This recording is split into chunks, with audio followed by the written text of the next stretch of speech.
Hello guys, എല്ലാവർക്കും good evening. അപ്പോൾ ഇന്ന് എൻ്റെ ഒരു വൈകുന്നേരത്തെ ഒരു പ്രധാന പരിപാടി കാണിച്ചു കേട്ടോ. എന്ത് ചായ കുടിയല്ല, ചായ കുടി എല്ലാവരുടെയും ആണല്ലോ. എൻ്റെ ചെടികളെ ഞാൻ കാണിച്ചു തരാം കേട്ടോ. ഈ ചെടികൾ എന്ന് പറയുന്നത് നമ്മളൊരു പെറ്റ്സിനെ വാങ്ങി വളർത്തുന്നത് പോലെ തന്നെയാണ്. നമ്മൾ അത്ര ഇമ്പോർട്ടൻസ് നമ്മുടെ ചെടികൾക്കും കൊടുക്കുന്നുണ്ട് അല്ലേ. ഞാൻ വളർത്തുന്ന ചെടികളിൽ എനിക്ക് കുറച്ചും കൂടി പ്രിയപ്പെട്ടതാണ് ഈ ശംഖുപുഷ്പം കേട്ടോ. അതെന്താ അങ്ങനെയെന്ന് ചോദിച്ചാൽ എനിക്കറിയില്ല കേട്ടോ. ഈ ശംഖുപുഷ്പത്തിന് സാധാ ശംഖുപുഷ്പത്തിനെക്കാട്ടും ചെറിയ ഡിഫറൻസ് ഉണ്ട്. മൾട്ടി പെറ്റൽസ് ആണ് കേട്ടോ ഇത്. ഇതൊന്ന് പടരാൻ വേണ്ടിയിട്ട് ഞാൻ വാഴനാര് എടുത്തിട്ടാണ് കെട്ടിക്കൊടുത്തത്. അത് മെല്ലെ പിടിച്ച് വരുന്നുണ്ട് കേട്ടോ. പിന്നെ ഈ ഒരു സൈഡ് മുഴുവനായിട്ട് അമ്മൻ്റെ ഒരു ചെറിയ കൃഷിയാണ്. പൊന്നാങ്കണ്ണി ചീരയാണ് കേട്ടോ അത്. കണ്ണിന് അത്രയും നല്ല ചീരയാണ് കേട്ടോ അത്. ഈ വാടാമല്ലിയിൽ ഓണത്തിനും പൂവുണ്ടായിരുന്നു. ഇതാ ഇപ്പോൾ ഓണത്തിന് ശേഷവും പൂവുണ്ട് കേട്ടോ. ഇതിൻ്റെ പേരെന്താണെന്ന് എനിക്കറിയില്ല. എന്തായാലും നല്ലൊരു അടിപൊളി ചെടിയാണ് അത്. ഈ ചെടിയിലെ ഇലകളുടെ കളർ പാറ്റേൺ നല്ല രസമില്ലേ കാണാൻ. പിന്നെ ഈ മണി പ്ലാന്റ് അകത്ത് ഫുള്ള് വെക്കാൻ വേണ്ടി ഇതിൻ്റെ മേലെന്ന് പൊട്ടിച്ച് കൊണ്ടുപോകും. അതൊരു മദർ പ്ലാന്റ് പോലെ അവിടെ വെച്ചേ. പിന്നെ ഞാൻ കാത്തിരുന്ന് കൊണ്ട് നടക്കുന്ന സാധനം കേട്ടോ ഈ അടീനിയം. അത് ഇപ്പോഴാണ് ഒന്ന് പൂവിട്ട് കണ്ടത്.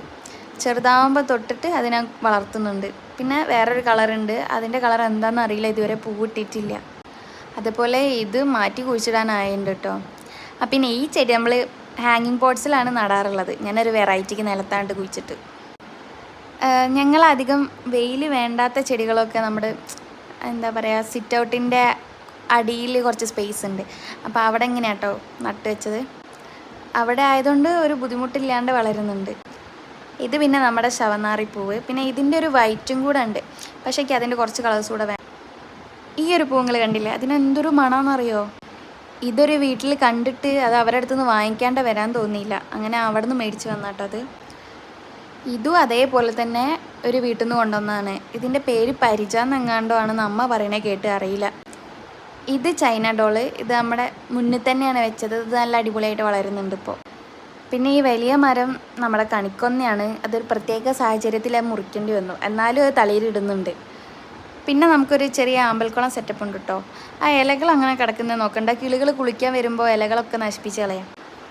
ഇത് വൈറ്റ് ശംഖുപുഷ്പം, ഇത് സാധാ പെറ്റൽസ് ആട്ടോ. ശംഖുപുഷ്പത്തിൽ നിറയെ വിത്തുകൾ ഉണ്ടായിട്ടുണ്ട്, അതൊക്കെ പറിക്കണം ഇനി. പിന്നെ നമ്മുടെ സ്റ്റെപ്പിൻ്റെ സൈഡിൽ കൂടെ വെച്ച ഇതൊരു കായലാട്ടോ, ഒരു ചെറിയ ടൈപ്പ് കായലാണേ. അപ്പോൾ ഇതാണ് എൻ്റെ ഒരു വൈകുന്നേരവും എൻ്റെ ചെടികളും. അപ്പോൾ അത്രയേ ഉള്ളൂ.